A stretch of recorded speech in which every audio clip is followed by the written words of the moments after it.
Welcome back to Real Phonies, where we take a love for movies and television and combine it with very little knowledge about movies and television.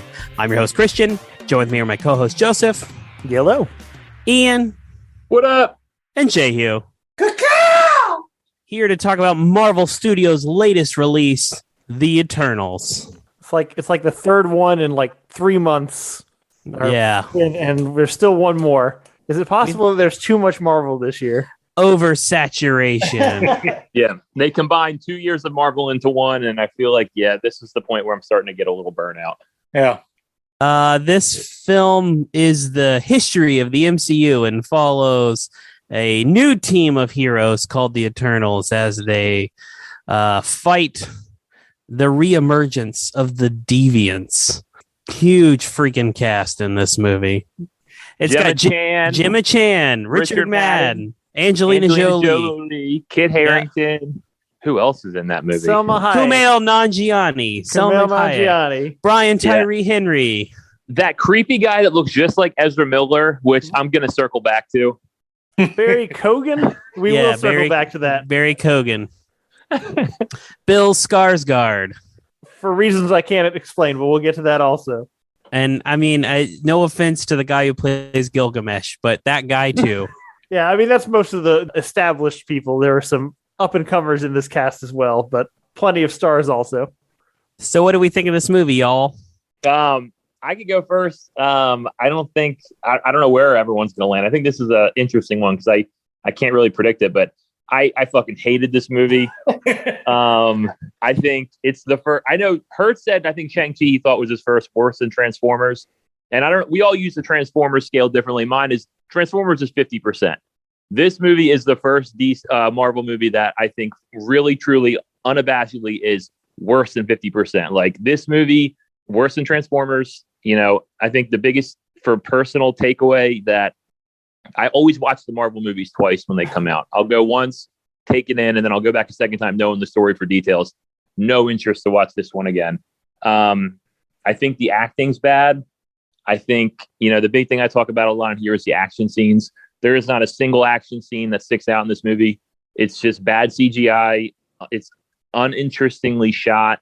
There's not a lot of things. I think I like the diverse cast.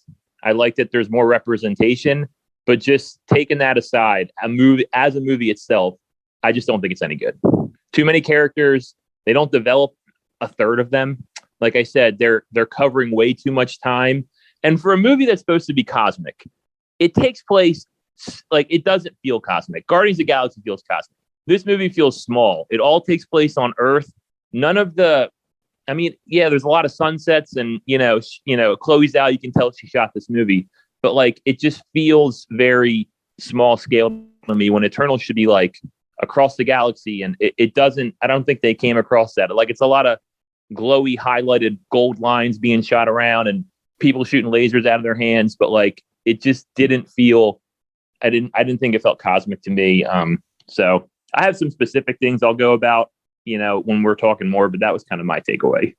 Ian, you actually made me question my own beliefs about Chloe Zhao because I really liked Nomadland. I thought that was a really good movie, and I was like pretty positive on her as a director coming into this. But now that you mention it, Nomadland was also at least 50% just sunset shots. So maybe that's just her thing. Maybe she should just do like Planet Earth or something. I don't think I came down quite as harsh as you did, Ian. I think there is good stuff in here. There is just way too much stuff in here, including Angelina Jolie. It's tough. I think it's too long, and that's I think just a byproduct of the fact that there's too much in here. I like some of the performances in this. And I think I like the general concept, but it's about as long as Transformers, and it genuinely, and this has not actually happened very often on this show. If you ask me if I'd rather watch this movie or Transformers, I might actually rather watch Transformers. It's a good point. Jehu? Man, I really wanted to have like a strong feeling about this. I don't know if you guys remember this, but I was pretty right on the line with Shang-Chi, was pretty right on the line with Black Widow, and I said, if this one sucks, I'm going worse than Transformers on all three. but I just kind of thought this was okay. There were things about it I liked, but yeah, if I have one big issue with it, instead of having 10 Eternals, they should have had 100 Eternals, but just focused on like 4. Because I think 10 is just such an awkward number. I realize you got to have enough for it to be like a race, but there's just not enough room to get to know 10 main characters, even with the almost 3 hours this goes on. When I'm not boring you guys talking about soap operas, I'm boring you guys talking about Jack Kirby. And this is the first fully Kirby creation to come out of Marvel Studios. He's co-created almost everything else, but this one was just his. And it reflects a lot of it, and it doesn't reflect a lot of it. I don't know. I can't say that it strayed too far from the source material, but I can't say also that it really gave a fuck that much about the source material either. I will say this. A lot of people dismiss the Kirby Eternals comics as being that he came back to Marvel and he just kind of tried to do the New Gods again. And I always thought that missed one little part of his career, which was right when he came back. He did an adaptation of 2001: A Space Odyssey, which is one of the weirdest fucking comics you'll ever see in your life. And I kind of thought Eternals was the New Gods and maybe a little of the Inhumans mixed with 2001. This director definitely thought that too. She wanted this to be like a 2001, like serious, sort of space drama. And it was just a little too karate maybe. I almost was like, man, they should have just left all the fucking quips on the floor for this one. And also just the way everybody looked. If they would have went with, hey, we're not going to use the original designs at all, that probably would have been fine. Or if they would have really went for it and just did the big bombastic Kirby designs, I think that would have been fine too. But picking like right in the middle, I don't think really made anybody happy. That's it. Overall, I thought it was okay. If there's one thing that Ian said I really agree with, is for a cosmic movie, it sure did take place in just a bunch of fields. Yep. Sunset fields. Yeah. Yeah, my 3 big complaints are, to Joseph kind of hit on this already, but Angelina Jolie is bigger than any movie she's in. I don't think she's bad in this movie. She's just Angelina Jolie, though. I cannot get lost in her at all, and I think it's kind of a mistake to cast her in this. The second thing is the movie has way too much going on. Why isn't this backstory in Guardians of the Galaxy Volume 2? Because it's the exact same plot. If Ego was a Celestial, you could have had this whole, well, other Celestials make babies and I can't. Maybe I'll just feed off their energy and make my own babies. Right. And it would have, you could have done all of that in that movie and not had to introduce us to 10 new characters and also have a plot. The villain's goal in Guardians 2, I think, lines up perfectly with what all the backstory we got in this movie. So that backstory should have been in that movie, where we already knew those characters. Finally, I think the plot is the least important part of this. And if you're not okay with that, then you're not going to like this movie. Having said that, I fucking love this movie. I thought it was outstanding because I think it does a few things really well, which is it asks questions. It's very conceptual. And I thought those questions were interesting. And I thought they did a pretty good job of answering them. For example, it asked, what would a superhero with PTSD be like? And again, I think they kind of nail it. I think Angelina Jolie is really good as Thena in this. And I think her portrayal is fairly accurate to how that question would go. They ask, what if there was a superhero cult? Not a group of people worshiping superheroes. What if the superheroes themselves were the cult? And what kind of fucked up shit would happen? And again, I think they kind of answer that pretty well and do a pretty good job at it. But mostly, I think this movie is everything Zack Snyder wished he could do. It's convoluted backstory. It's morally ambiguous superheroes. There's a billion of them for no reason. There's a lot of like lens flares, and it's kind of got a gray tone. Like, this is the movie Zack Snyder always wanted to make, and he never quite achieved. And I mean, I kind of, I'm not a Zack Snyder fanboy. I always feel like this is going to be the one for that guy. And I feel like this one is kind of the one. It's just that he didn't make it. I 100% agree. This is the movie Zack Snyder would make without Red Bull. And by Red Bull, I mean cocaine. Yeah. I 100% agree. This is Chloe Zhao's Justice League. That's what this fucking movie is. And if this had been this is better than both the theatrical cut and Joss Whedon. Like if this had been the Justice League we had got, we'd all been like, okay, yeah, let's do a second one. Right. Best thing DC's made in years. Exactly. Since it's a Marvel movie, we're all like, that shit fucking blows, man. Right. And I just don't think that's accurate. I definitely agree. I really do like that this tried to be something different than our Marvel movies. I honestly just wish it would have went for it a little more. Yeah, I can see that. Do we want to jump into spoilers? When you're finished, like I got a few specific things I hate that I want to bring to your guys' attention to see what you thought, but we can get our general impressions out of the way. No, that's all. I talked for it. What do you think we've been doing for the last 15 minutes, Ian? All right, yeah, let's call those general impressions. Christian, I'm better than Transformers. You're on the minority side here, but you stand your ground.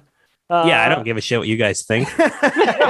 I'm with Christian. I'm better than Transformers. Okay, we're split. Very good. Yeah. All right, well, let's just jump into spoilers because we don't do things in order or well anyway. So let's just get that out of the way. The biggest thing I think, and I brought this up a little bit to Jones through text and Joseph when I talked to you, is Richard Madden cannot act, and he ruins the movie for me because he acts like someone who's read the script. And what I mean by that is he's not talented enough to pull off, I'm the good guy who's really the bad guy throughout the whole movie, and I'm trying to hide it from you. He has a line in the very first part of the movie where he shows up after the deviant attacks Gemma Chan. Gemma Chan's like, that deviant healed itself. They'd never done it before. And he says something along the lines of, oh, I know nothing about that. I'm just here because of the earthquake to check on you. And I literally leaned over to Susie. I'm like, oh, he's definitely the bad guy. And then like he just telegraphed it so hard.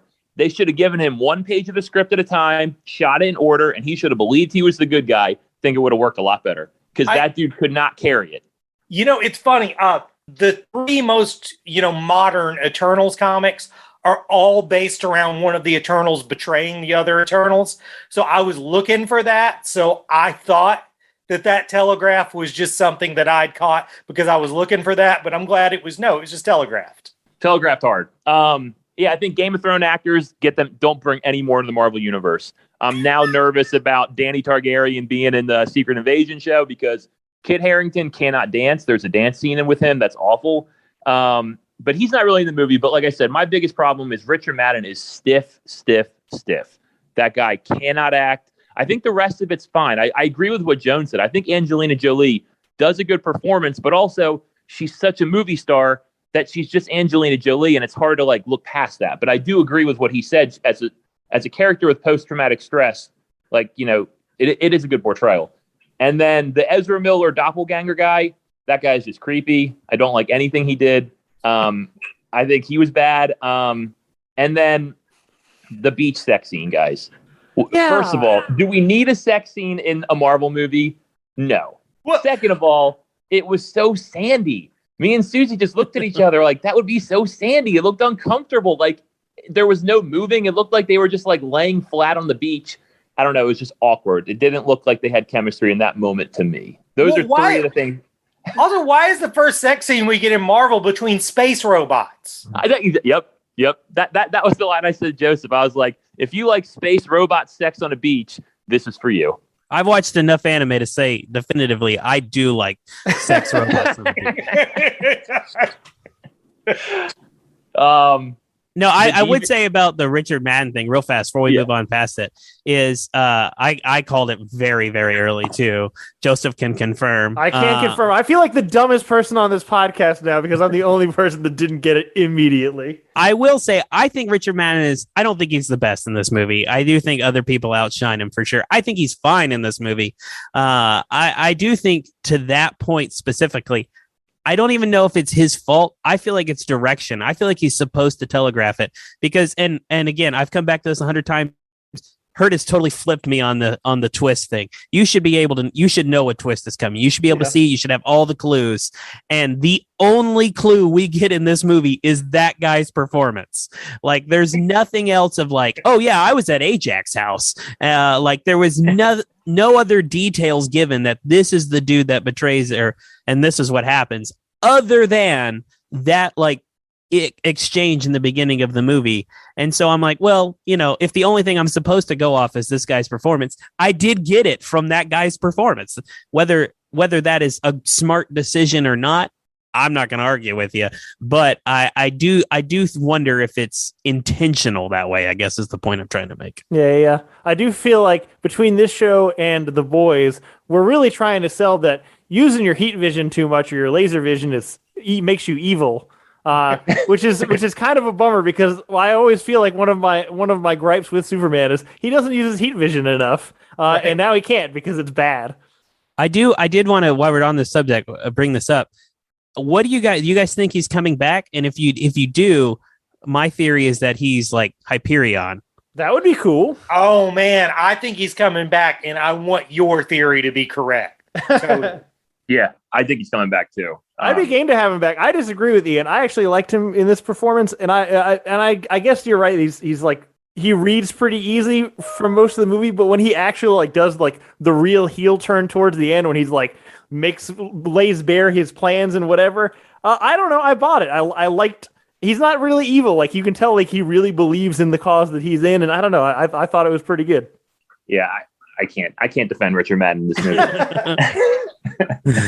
I forgot what your other points were, Ian. But the only thing I would say, with what Joan says, and I agree that you should see a twist coming. I think my biggest problem with it is that it's so early in the movie.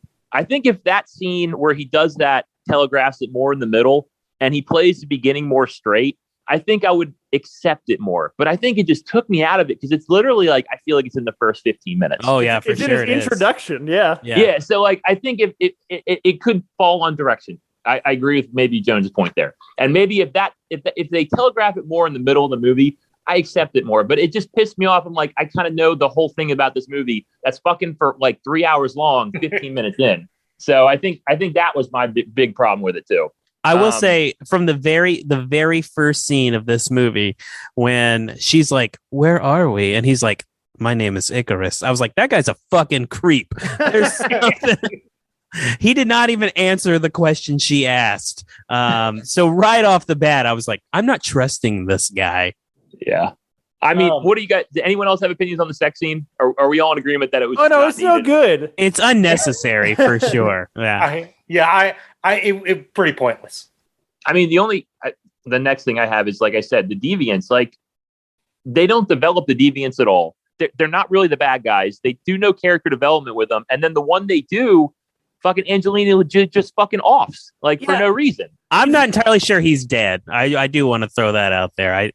But I think the deviants are totally there. And if you are a super fan of this property, I totally understand being pissed off because they're entirely there for marketing misdirect so that you don't go into this movie thinking, man, we haven't seen any villains. I wonder if that means one of the Eternals is the villain. Right. Yeah. I don't know. Like I said, and they look, it's the worst CGI I can remember. I don't know if this movie cost less, maybe because they weren't sure how it was going to perform. But it did, like Hurt said this a while back, it looks like Steppenwolf. You know what I mean? It looks kind of like Chloe Zhao was like, man, I love that fucking Justice League. I want to make a movie just like that. You know what I mean? Just like the CGI is just like, it looks video gamey. She did say Man of Steel was her primary motivation. Oh, no, that's a bad place to start. That is a fact. And I like Man of Steel. No gray CGI. That's the only DC movie without that in it, strangely enough. But yes.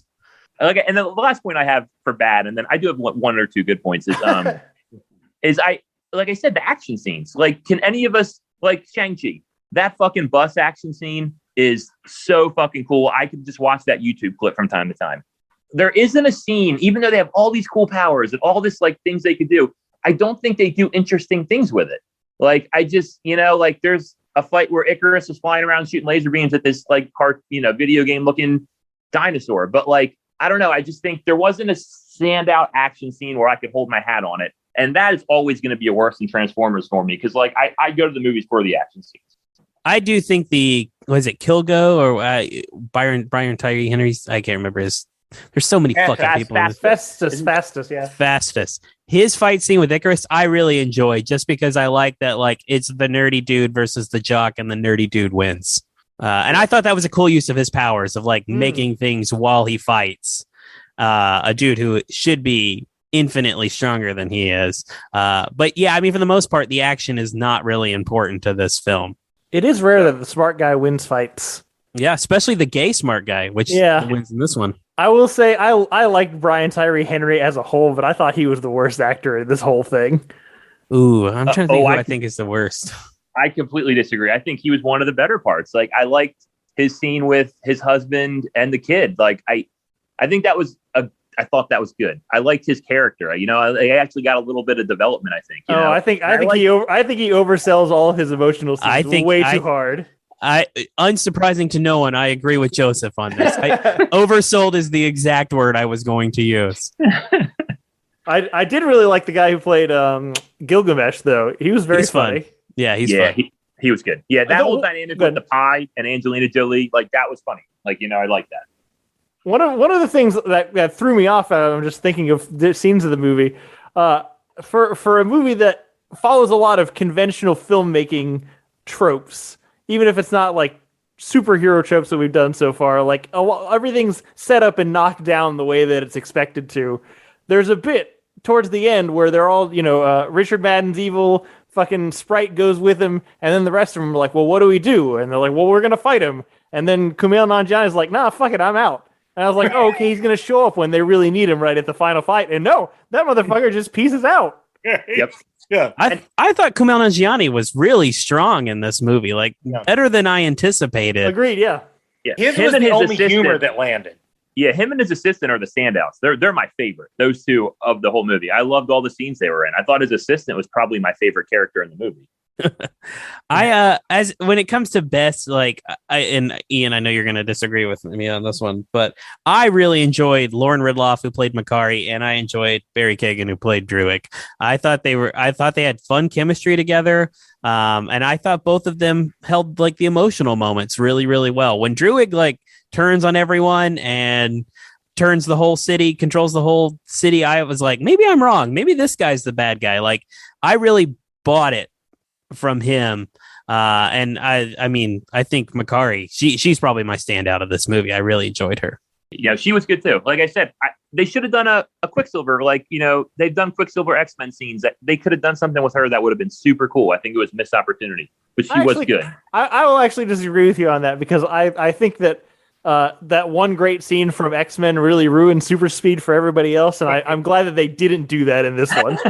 Ooh, that's a fair point. I was on the inside, but you may have convinced me with that. I will say, I think I could get on board with Barry. What is his name? Kogan, whatever. Yeah, fuck it, something Irish. Yeah, well, that's the thing. I like Ezra Miller. He's got to decide which accent he's gonna do because sometimes it was. Are you sure he's Irish or is he Scottish? I have no clue, bro. I don't know either, but sometimes it was very much that, and sometimes it wasn't there at all, and that drove me crazy. And also, get a fucking haircut, and that's it.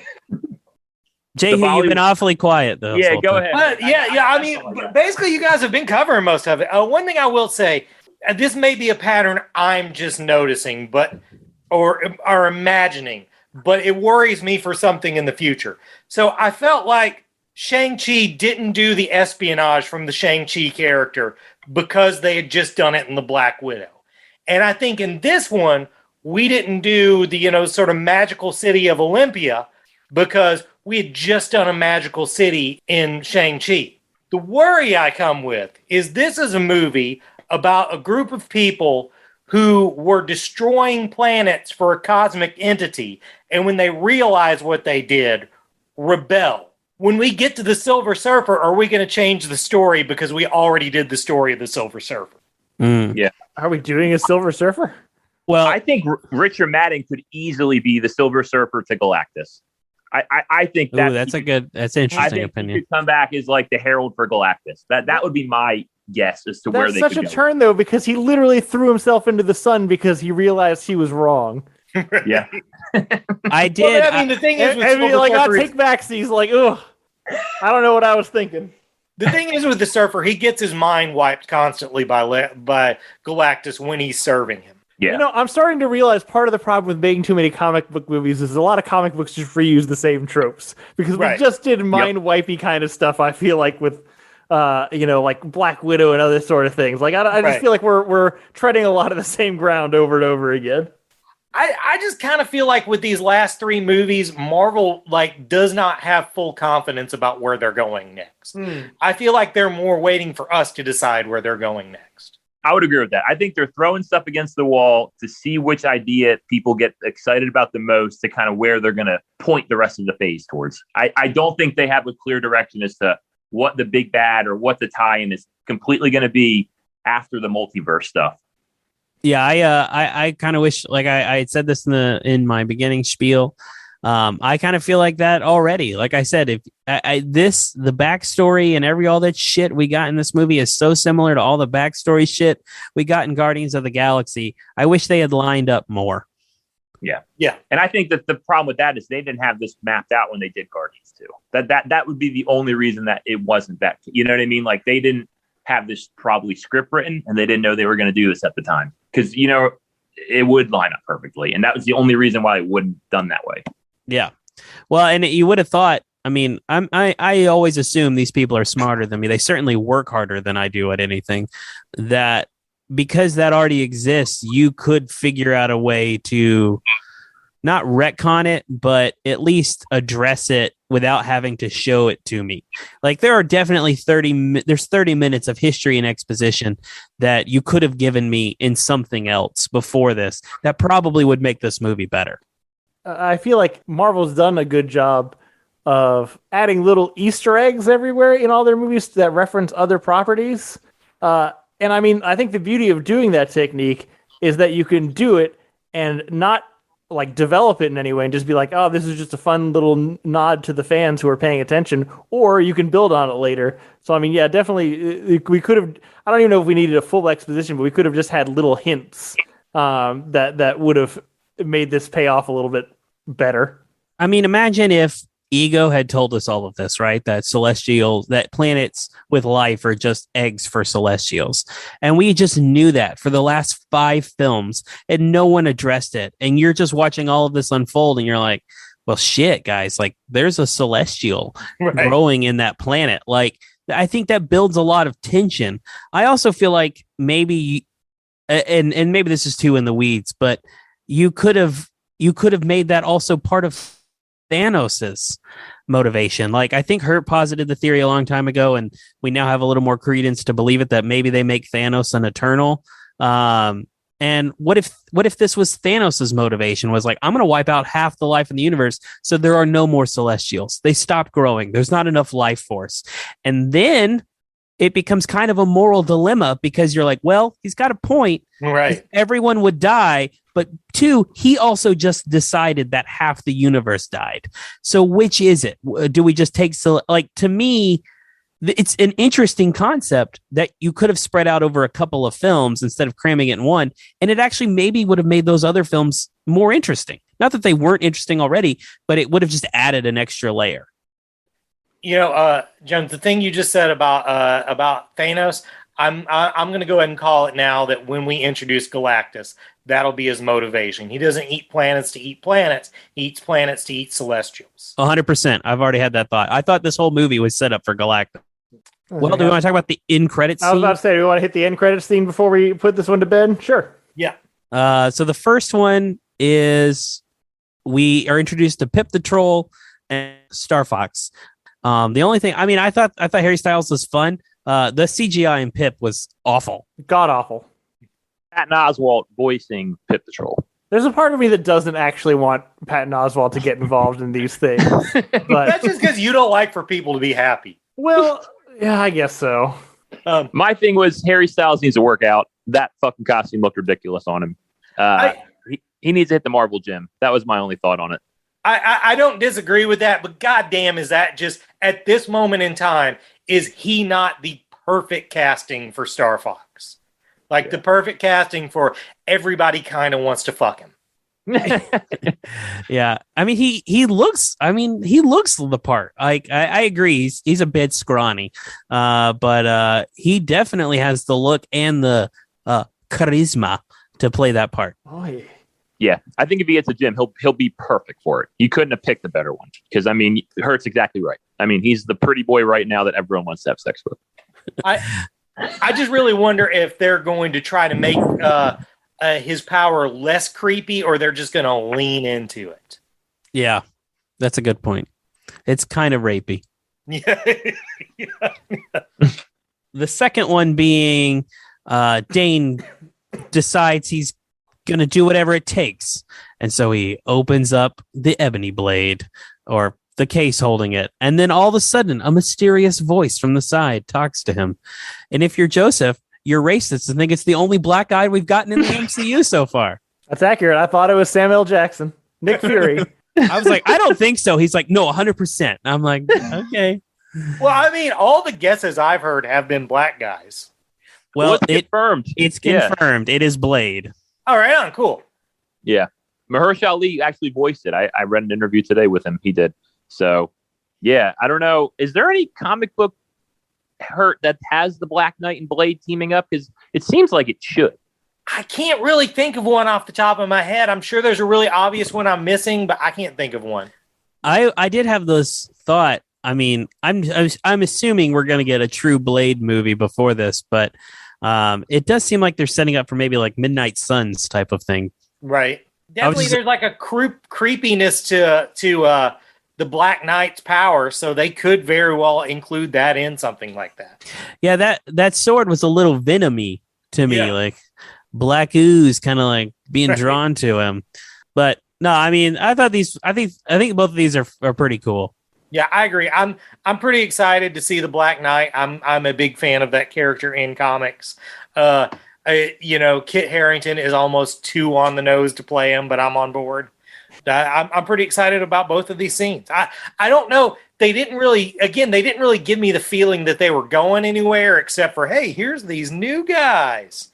The closest thing I could say they may be going somewhere is after Shang-Chi, I theorized that the 10 rings and the Black Knight's sword will be tied to the Celestials and maybe be part of a plan to defeat the Celestials at some point, if we even stick with the Celestials. I think that's accurate. Where do you think? Because Eternals 2 sets up like I'm thinking it'll be more cosmic. So I don't think Black Knight, it probably has a big part in Eternals. I mean, where do you think we see these characters next?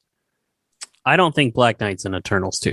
I think that whole scene was saying like, hey, we think you'll be in this movie, but you're not. You're coming with me, dog. Right. I think Eternals 2 probably has more to do with what we saw in the first end credit scene. To Jehu's point, I didn't see this, but apparently Star Fox is holding something that has writing on it that's almost identical to the 10 rings in Shang-Chi. So right. I definitely think there is like celestial root to their powers. So I think you're probably on the nose for that. So you guys just mentioned Eternals 2. Do you think they'll be in Eternals 2? Yeah, I think so. I don't think Chloe Zhao will direct it, but I think there will be. I don't think so. Have they made sequels? They haven't made sequels to everything. So the way it's performing, I would say probably not. I think they'll return, but in maybe other movies, like, team up movies. I definitely think they will show up in other places before we get a sequel. They're going to try to really sell us on these guys before they try to sell us another one of these movies. All right, is that it? Yeah, I got nothing. Sounds like it's it. All right, so that's Eternals. We got one more Marvel movie this year, and a show. I'm willing to stake fairly high stakes on that. This one will be better than Transformers. So hang in there. All right, that's Eternals. What have we been watching this past week, guys? I did not watch much. I watched the first part of the new Netflix series Arcane, which is based on League of Legends. I've never played that game. It's been around for like over a decade now. I've never touched it. However, the show looked cool and had pretty good reviews, and the show is pretty good. It's definitely a kind of a cool steampunky magic society, which, I'm a nerd. I can respect those things, but it's a prequel to how we got some of the champions from League of Legends. Maybe if I gave a shit about any of that, I would, like it more. But for me, it's just a pretty fine show. I'd say better than Transformers. The animation is top notch, and the voice acting is pretty good. So yeah, it's all right. Worth checking out. I think part 2 comes out Friday, and each part is like 3 episodes at a time. So it's like an hour and 2 hours of content or something. The only other thing is Critical Role is back. It's been back for 3 weeks. We just haven't talked about it at all. But you know what? I like it more than EXU. I'm happy it's back. Matt is just the freaking best. So I'm glad he's back in the DM chair. This week ended on a big cliffhanger, and I'm excited to see what comes forward. Critical Role, as always, minus EXU, better than Transformers. On average. Yeah. That's it. I'm going to catch up, I promise. I didn't watch much. I watched Last Night in Soho, which is Edgar Wright's movie, and it's like a psychological horror about, this girl who, when she sleeps, has like kind of inhabits the body of like a 1960s London aspiring singer. It's got Matt Smith and Anna Taylor-Joy, and it's good. It's not doing well. Not a lot of people are seeing it, but I've been seeing a lot of movies in the theater recently, and it's definitely the best one I've seen, other than Dune, probably. But yeah, I definitely would recommend it. Check it out. Susie didn't care for it. I sold her on it that it was taking place in London and left out the murder, ghosts, prostitute stuff. So she was not happy with it, but I think you guys would dig it. So I would, if it comes on a streamer or something, I'd definitely check it out. I mean, to be fair, I feel like you've made her watch worse stuff, and she's liked stuff that I was not expecting her to. So I think that was a fair gambit on your part. Yeah, I broadened her. We balance each other out. It's been good. I've kind of opened her up a bit, and she settled me down a bit. And she's never seen the Ghostbusters. So the last couple nights, we've watched Ghostbusters 1, 2, and Lady Ghostbusters. And yeah, Ghostbusters 1, probably one of my top 5 favorite comedies of all time. That movie's great. It's such a weird movie, and I'm surprised it works so well. Like, it's just got like some campy elements, like, there's another dimension in a fridge, like Dan Aykroyd's getting a blowjob from a ghost in his dream. But I don't know, something about it all just seems to work good. Super funny, good. The second one, man, I hadn't seen it in a while. I don't like that movie. I don't know where people stand on it, but I don't think it's even close to as good as the original. My controversial opinion is that Ghostbusters 2 and Ghostbusters 2016 are actually very close to the same on my rating scale.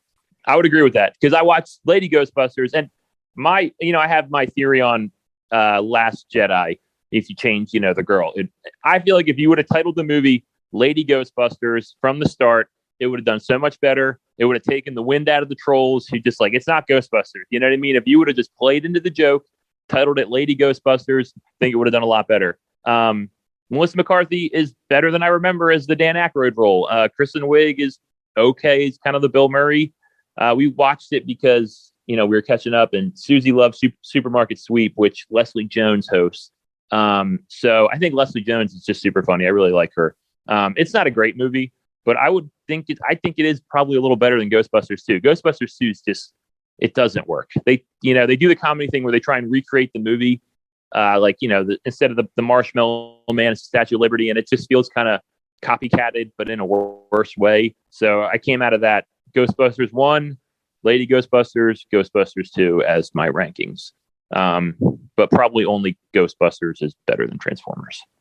And yeah, that's all I watched. My one defense of Ghostbusters 2 is I think it's funny. I don't think it's a good movie, but I do think it's funny. Yeah, there's scenes like, I like when Bill and Murray, it opens the movie, they're broken up, and Bill Murray's got that TV show. That shit's funny, but you can tell it's just Bill Murray doing his own thing. Like, I don't think that's scripted at all. Like, Bill Murray is fucking funny, 100%. I just don't think the movie itself works, but there are funny parts. Well, for me this week, I've got a lot of things to make the call of better than worse than Transformers. So I'm going to try to rapid fire a few of them. and then talk extensively about one. Me and Sarah took a trip to New Orleans this weekend. City of New Orleans, worse than Transformers. Amen. It's a whole city based around drinking, and there's no public toilets. Why does that city smell like piss? Because everybody's pissing in the streets. The city is the public toilet. Right.